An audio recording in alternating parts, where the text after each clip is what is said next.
The game is over. But for many young athletes and their parents, the most important part of their experience is just beginning. The car ride home. In this episode, we explore how this simple car ride can become a powerful moment to both support and encourage your young athlete. According to a survey by the National Alliance for Youth Sports, nearly 70% of children involved in youth sports drop out by the time they turn 13, often citing negative experiences such as pressure from parents or coaches during or after games. We'll discuss how to strike the right balance between feedback and listening, how to celebrate the small victories, and how to turn challenges into learning opportunities. It's not just a ride home. It's a moment to nurture confidence, resilience, and joy in your young athlete. Join us as we explore how these everyday moments can have a lasting impact, turning the ride home into a journey of growth and support. There is that moment after those games. You love getting in the car with your parents after a win, after you're the star, you score 20, you are the man, everyone's patting you on the back, you get in the car, man, you were so good, Mike, let's go. Those are the dream car rides. Best practice, according to science, is to not address the game on the car ride home.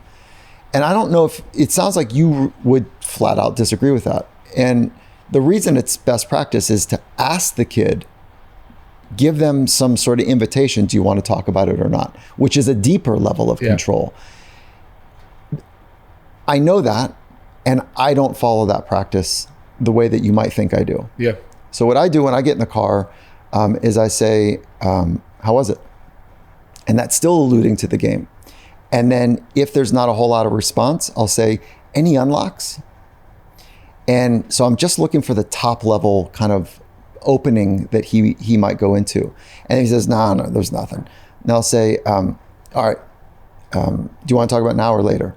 Later, Dad. So then I got to find my moment. If he says, yeah, let's talk about it. Now, let's talk about now. Then I'm asking the same types of questions. Did you have fun? No, I got my tail handed to me. Okay, so what do you think? How can you put yourself in a better position next time? So that's back to preparation. Yeah. So it's the same thing. And I will recommend that well before any car ride home, the message is very clear. I love you for who you are, not what you do. But the role there is for our kids to be able to find a bit of a sanctuary. Yep. That's our role as a parent. And the car ride is such a nice little bubble. Hopefully, there's two main variables to work from: support, then challenge. Support and challenge. And knowing which role to inhabit is really important. In a highly emotionally charged car ride home, we're talking about difficult emotions, not the easy ones that you mentioned earlier. With highly charged, difficult emotions that are flowing, the way the brain works is that when we're flooded with emotions, it pulls resources from critical thinking. That's a good evolutionary design. When I've got to really respond emotionally, I lose some of my faculty to think clearly and creatively and critically. So when we're asking our kids about what happened, they don't know. The part of their brain that's flooded with emotions don't allow them to think clearly. So when they say they don't know, they really mean it. When they say, I don't want to talk about it, they really mean they don't have the words to talk about it. So it's the right time is the place to support. And I don't know, what are the ways that you found best to support your kids in those? So where I find it the hardest to have that kind of debrief and settle down and then have positive conversations, when I'm just the dad. I am not responsible for the team. I have not been at practices all week. I'm not living and dying. I want the team to win. I want the team to play well. I want your kid to do well. I want my kid to do well. I want the team to have success. That's just my nature. But I'm not responsible for the product on the field. I'm not responsible for the product on the court. I'm not responsible even necessarily for my own kid's performance necessarily. That's the coach's role. I'm in the stands. Yes, and when we get in the car, I'm going to give my kid my feedback. Hey, you didn't hustle. It's good, but it's always going to start with, did you prepare your most leading into this competition? Did you give all of your energy and focus? And did you do what you were coached to do? That's where all my stuff's going to start with. We're not going to talk about why you jumped off the wrong foot on your layup, or, hey, you got to hold the ball higher on your shot, or whatever the sport is. I'm not going to start there. Everything I start with is, did you have a good attitude? Were you a good teammate? And did you give incredible effort? That takes no ability. And the principle there is that you're going to focus on the controllables. Yeah, that's it. Those three elements you just mentioned are 100% under the kid's control. Yep. And so when you do those types of questions, you're putting them back into a power seat that, oh, I have responsibility for the way that I do it that directly can relate to the outcome. So in the long game of life, we want our children, we want our teammates, we want our loved ones to feel like they have a sense of power in this topsy-turvy world. And so how do you have a sense of power? By knowing what you can control and committing to mastering those very few elements. So as a parent coach, there you go. Like, that's a great strategy. Yeah, I don't wear my kids out at practices and I'm not out. I ask them like 3 questions. How'd practice go? And I can always tell by their body. Every kid, what do they say? It was good. It was good. I can tell based on how they say the words, it was good, whether it was good or not. Yeah, right. How'd you do? And then the only really question I ask them every single time is, did you get any feedback from your coach that you thought was worthwhile that I should know? And it could be, hey, we're going to try you at a new position this week. It could be, I like the way you're throwing. I don't like the way you're hitting. I don't like where your glove is. Need more time on footwork. Whatever. Yeah. Just, is there something that, did the coach say anything to you today that seemed like would be worthwhile for me to know that we can keep in mind as we prepare on our own? This episode of You Think is brought to you by Max U, a youth sports training program focused on mindset development in young athletes. Instead of reading an ad to you today, I decided to sit down with Dan Greco and Brian Kornfeld, the founders of Max U. Drills and tools to really work on the mental side of athletics is very difficult, and it seems like you guys are onto something here at Max U. We're using a series of personality assessments that are the gold standard in the industry as our backbone for the product. So that's really the genesis of everything. We're trying to take something that's very highly complex, that's scientifically based, and break it down very simply for our athletes from ages 8 and above. The whole focus on mental fitness, mental skills, mental performance is something that tends to be very reactive. Those skills are being worked on all the time, but we're just really, really excited about what this can mean for our mission and what it can mean to, honestly, change a generation. What is the more common thread that you guys see across this whole spectrum?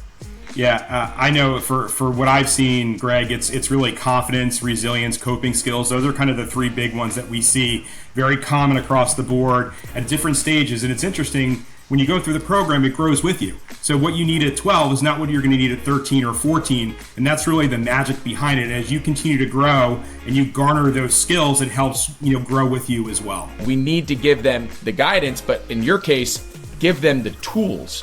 Like an actual tool, a strategy, a program that they can follow. I think what you guys are onto is pretty special. Yeah, and all of these tools, they matter even far beyond the field. I mean, I think we're similar-ish in age, and remember the commercial of there's however many college athletes and 99% are going pro in something other than sports. Yeah, it's interesting too, Greg, because ages 12 to 18 is such a foundational age range where children are really amassing a lot of their key personality traits that they're going to have for the rest of their lives. And so we focus a lot of our energy and effort specifically in that age range because we know, for the science says to us, that it's really, really important. So we direct a lot of these tools in that way to be able to help the kids garner their own personal toolbox for their own success moving forward and whatever they want to do in the community or society moving forward. No doubt. Well, I appreciate it. Dan, Brian, founders of Max U. You guys are onto something here. Check out Max U today and let them know that You Think sent you. Now, back to the episode. When you're watching something and you're intimately connected, when you're watching your son or daughter go for it, and maybe in that moment come up short, there is so much immediate energy that flows through. There's the, oh no, it's going to fall apart. Oh, this might be great because, this is a moment for resilience. You can go 2 different ways on it. I think the most important thing for us as parents to do is to think through sport in this way. And I don't know if you'll agree or not. Sport is a way to better understand who you are and who you're becoming. It's a great way to understand, but in and of itself, it's not a forever game. Maybe at some point in our 50s, we return back to some recreation, maybe if we're able, but it's not a forever thing. There's a short-term nature to it. And if we can get down to the principles, what are the core principles that I, as the adult in the relationship, want to hydrate for my child? What are those core seeds and principles? And when I'm really clear with those, and I've done that work ahead of time, then when there's that moment where it's not going the way we hoped, a pick is thrown at the last minute, whatever the kind of tragedy that seems to be taking place, I need to fall back to the principles and not be swept in the emotions. And this word is overused for adults and for kids, resilience. Yep. So let's just hit this square on. Resilience only comes when we face adversities. So when you see something not go well, there's a moment of potential adversity to work through. It is the gift to be able to build a resilient human. What does resilience mean? When I get knocked back, I know how to put my foot in the ground and keep going forward to the thing that I care about. If we get knocked back, which we all do, yep, and we don't have that tensile strength, we don't have that ability to put your foot in the ground and keep fighting forward, and the world is not a safe place. The world is, it's not designed for your son's or your daughter's success. It's not designed for our success. We have to figure out how to navigate tricky, emotional, challenging moments so that we can do it for the rest of our lives. And we try to remind our kids all the time that a good game does not make you a better kid. A bad game does not make you a worse kid. It doesn't make us love you more, less, best player on the team, worst player on the team. And again, does that always come across in our emotions and how we handle the moment? Probably not, right? Like we all, at least I'll speak for myself, maybe not everyone. Here's a couple principles that I think will inform what I would consider, and if I'm standing on good science, an ideal car ride home. One is, if you think about that mechanism of support and challenge them, this is a time to support. They're not able to think clearly and critically because they're oftentimes flooded with emotions. So listen for the emotions. Create space for them to share and process. And if they don't want to, or if it's overwhelming, that's okay. It doesn't mean that the conversation evaporates and goes away forever. Just you'll find another time later, after a shower, whatever it might be. They just need a little time to process. And then if you can ask questions about things that they are ultimately in control of, 100% under their control, you're putting them back in the driver's seat in life. And if you can figure out with them any sort of unlock about the long game of life, great. But sometimes you're using the unlock in the game to better understand a first principle that you're trying to create, which is like, did you go for it? Did you have high energy? Were you a great teammate? And then there's some information and perspectives you can share from there. I think that's the beauty of the sport though, right? Like that's the part of the sport I love, is like the get back on the horse and go. Like I want to see how my team responds after a bad weekend tournament. I want to see how my kids come back to practice after we lose or after we fumble, or like those are the moments that I love. Like that's where I feel like the most growth comes. You come and beat everybody by 100. We show up to practice the next week. I'm like, just keep doing what we're doing, I guess. Like, how do I get you to be convinced that we need to continue to elevate when all you find is success? I asked a four-time Olympian, Carrie Walsh-Jennings, one of the greatest volleyball players to ever play the game, how she thought about when mistakes would happen in a game for her. And she says, no different than when mistakes happen in practice. So the point there, and then I'll give you the takeaway that I think is brilliant that she said, but the point there is the way you practice ought to be the same way that you play, which I think Absolutely. You would nod your head to. Totally. And I'm gonna reduce this down to something very simple in a moment. But the takeaway was that she was looking at the mistake as a radical gift. It's an immediate gift of information about what she needs to get better at. Oh, I need to be able to open my first foot to be able to pass better. I need to be able to track the ball better. So what coaches can do is coach the thing immediately, the skill if they can, and support the child at the same time. So at practice or on game day, I think there's like a 3-second window where you can make or break confidence. If the kid makes a mistake and it's not framed as like, oh my God, this is great, there's really good information here, I'm going to keep your left arm open, or whatever the technical skill might be. If it's seen as like, oh man, you just let everybody down, and eyes roll, clipboard gets thrown down, in those 3 seconds when they look to the sidelines, which is a problem, you want them to look inward or look to their teammates before they look to the adult, before they look to the authority figure to see if they're okay. It's about a 3-second window where you make or break their confidence. And so as it all the way reduces down to these moments, if we can frame it in a way that's an opportunity to get better because the information is rich, that kid is going to forever look for the nuggets to help him or her get better. That's such a good point. That's super helpful, because I'm a big in the moment corrector. I know a lot of people say like, we'll talk about it later. Like what I've seen with young kids, if I wait for an hour for practice to be over and then I pull you aside and say, hey, remember on that whatever play, you stepped with your right foot. We got to step with our inside foot because we got to get, they don't even know they can't even remember what play we ran.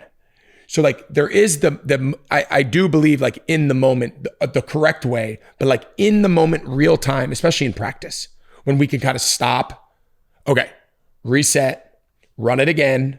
Here's why. Now in the game, we can't. In the game, we got to go on to the next play. The clock's running, it's a different element. But I'm with you about practice. Like our practices should be harder than the games. They should be more intense than the games. It should feel more pressure packed than the games. So when they get to the games, it's like, let's go, we're good. So there's 2 parts there. Like if you want your teams or athletes to respond after a quote unquote bad game, I don't even frame games as good and bad because I think it's information. It's different information. Yeah. So after a tough game, let's call it right now, if you want them to respond well, that's taught in how they respond to a mistake in practice. And if it's like, yeah, great, I'm so glad this is happening now. I'm going to tell you an interesting story. This is just got back from Paris, supporting an Olympic team, women's beach volleyball. And it was win or go home, one of those matches. So we're in the end game in the finals. I think this was just before quarterfinals, actually. And the athlete, I would always ask about 4 hours before the game, is there anything that we need to bring up? So we do an activation where they get loose, get warm, and then we do a little mindset work. Let's call that 11 a.m. And then they play like, 9 p.m. It's a late tournament. And I'd say, is there anything else, or is there anything that we need to bring forward to work with as a team? And one of the athletes just breaks out into tears. Now, this is one of the best athletes in the world. We're going into a finals type of moment. And she breaks out into tears and she says, everyone here has put so much work into it. Everyone here has dedicated so much time for this team. I'm afraid I'm going to let everybody down. You felt this. Our kids feel this. One of the best in the world at the Olympics feels this. And one of our coaches is ESL. He doesn't speak English very well. He's one of the best coaches in the world. And the whole room, there's about 6 of us, the room is like full with emotions. You could feel everybody else's emotions. And everyone's like, we got you, that type of thing. Don't cut it loose. Be free. We'd rather go down if you like, we got you no matter how this goes. And he didn't understand all the nuances. And he looked at her and he said, this level of honesty happening now is better than happening in the game. Do the work ahead of time so that you can get free during the game.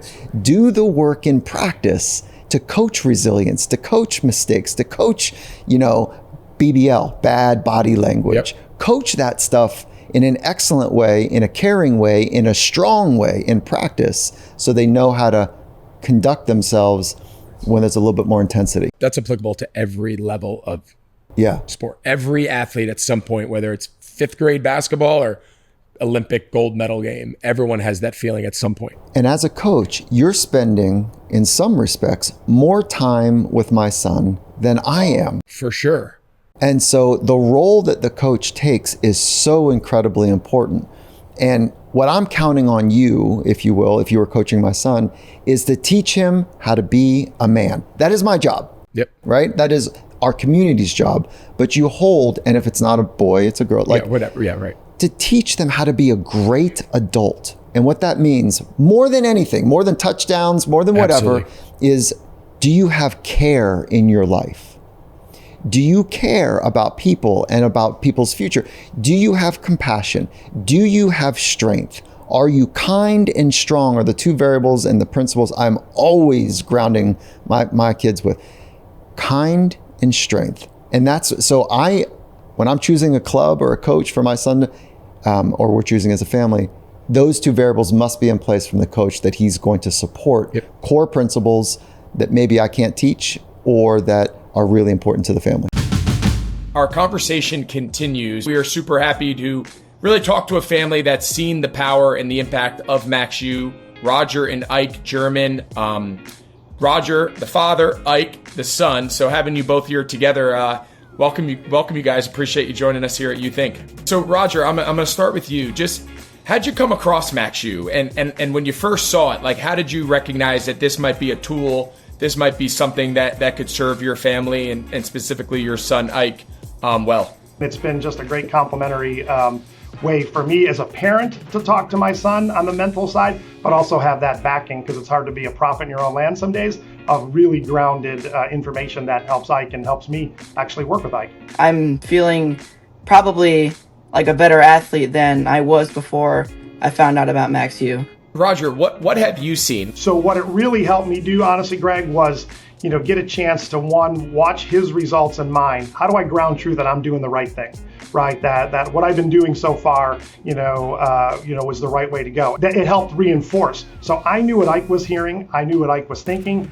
I pivoted and adjusted, and I hope I can say that, it became a better supporter, especially in the mental growth of life, and not just, it's dad on the way home telling me something. Can you start picking out moments when he's working through some of these practices? It was a different kid, and he really started diving into Max U, and I could just see the process of how that situation, and he went in there and did what he needed to do, and was lights out the remainder of the game.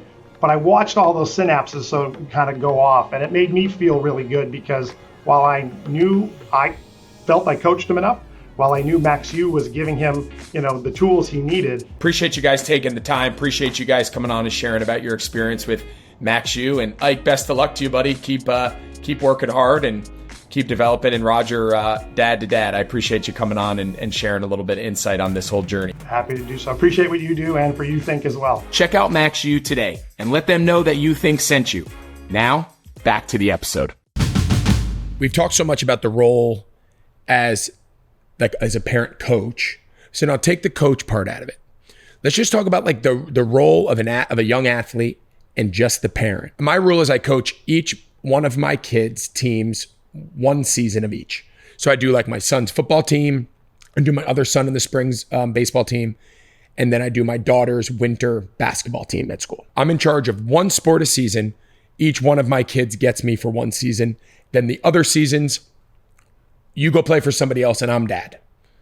They need someone to help, great. If not, it's up to them. What I find then is in those seasons, I'm like, okay, I'm always around. I'm always the guy at practice. You're all over your kid. I'm like, you know what? Today at baseball practice, I'm just going to drop my kids off and I'll come back and pick you up. But then I'll be like, all right, guys, I'll be back in a little bit. They're like, you're not staying?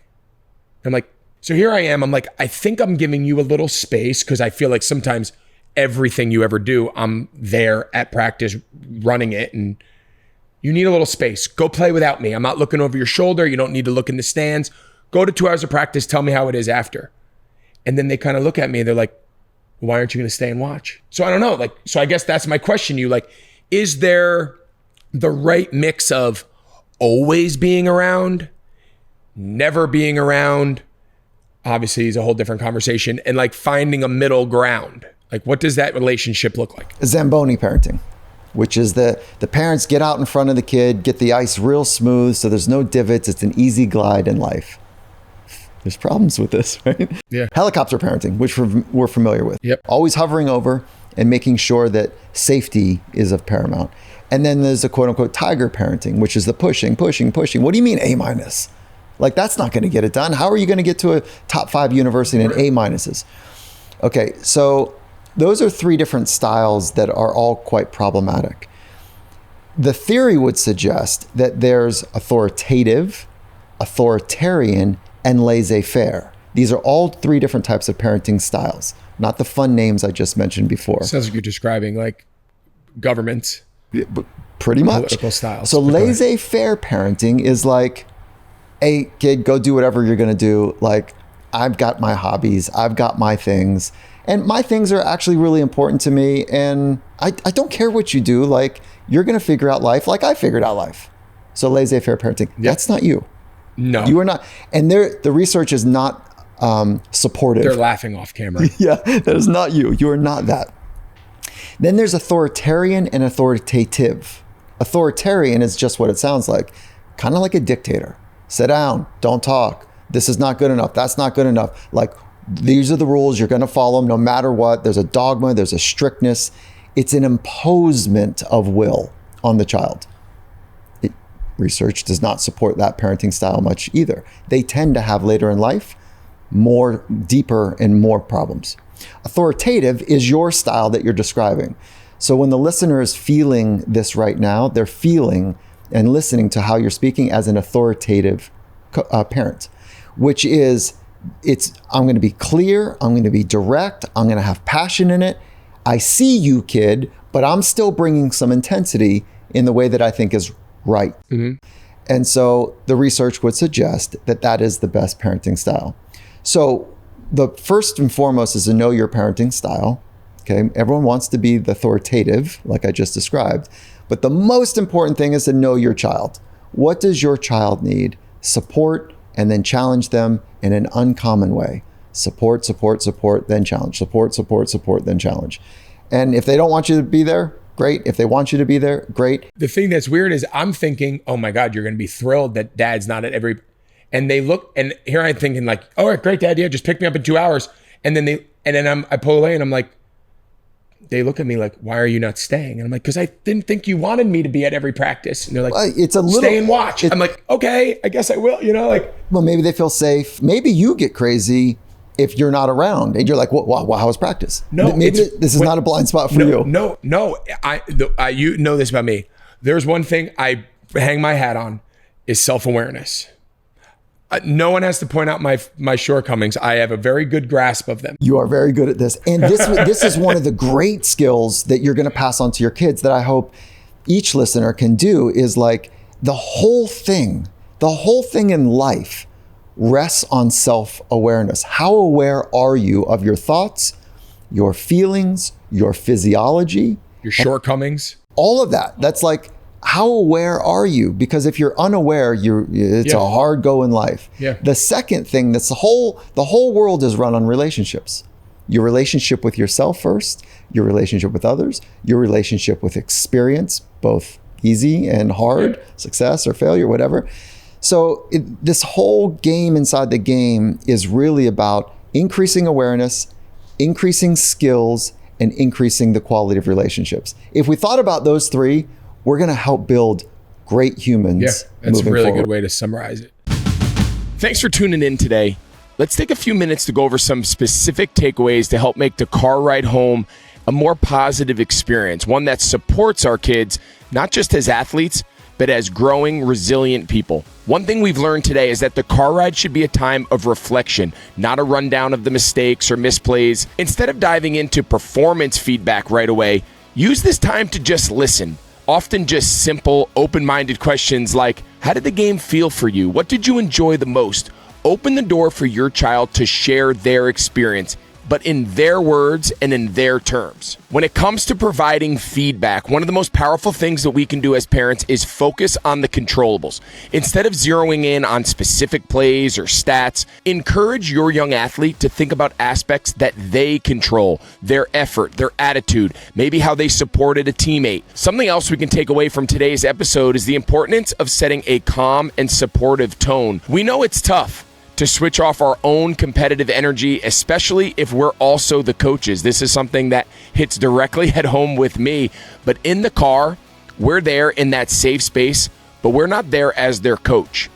Be calm, be steady.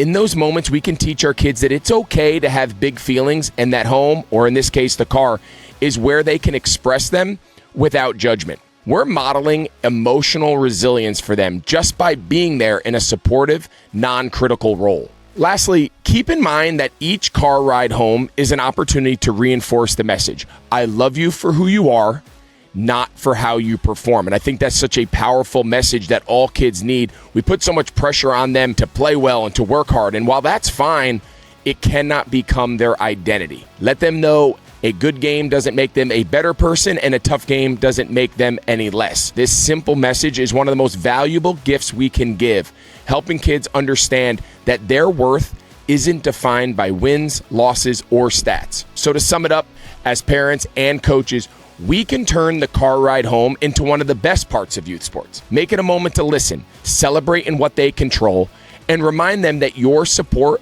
is unconditional. This is the journey that we're all on together, helping our kids become not just better athletes, but more resilient, joyful, and confident people. Thanks again for joining us, and here's to making that car ride home a meaningful part of the game.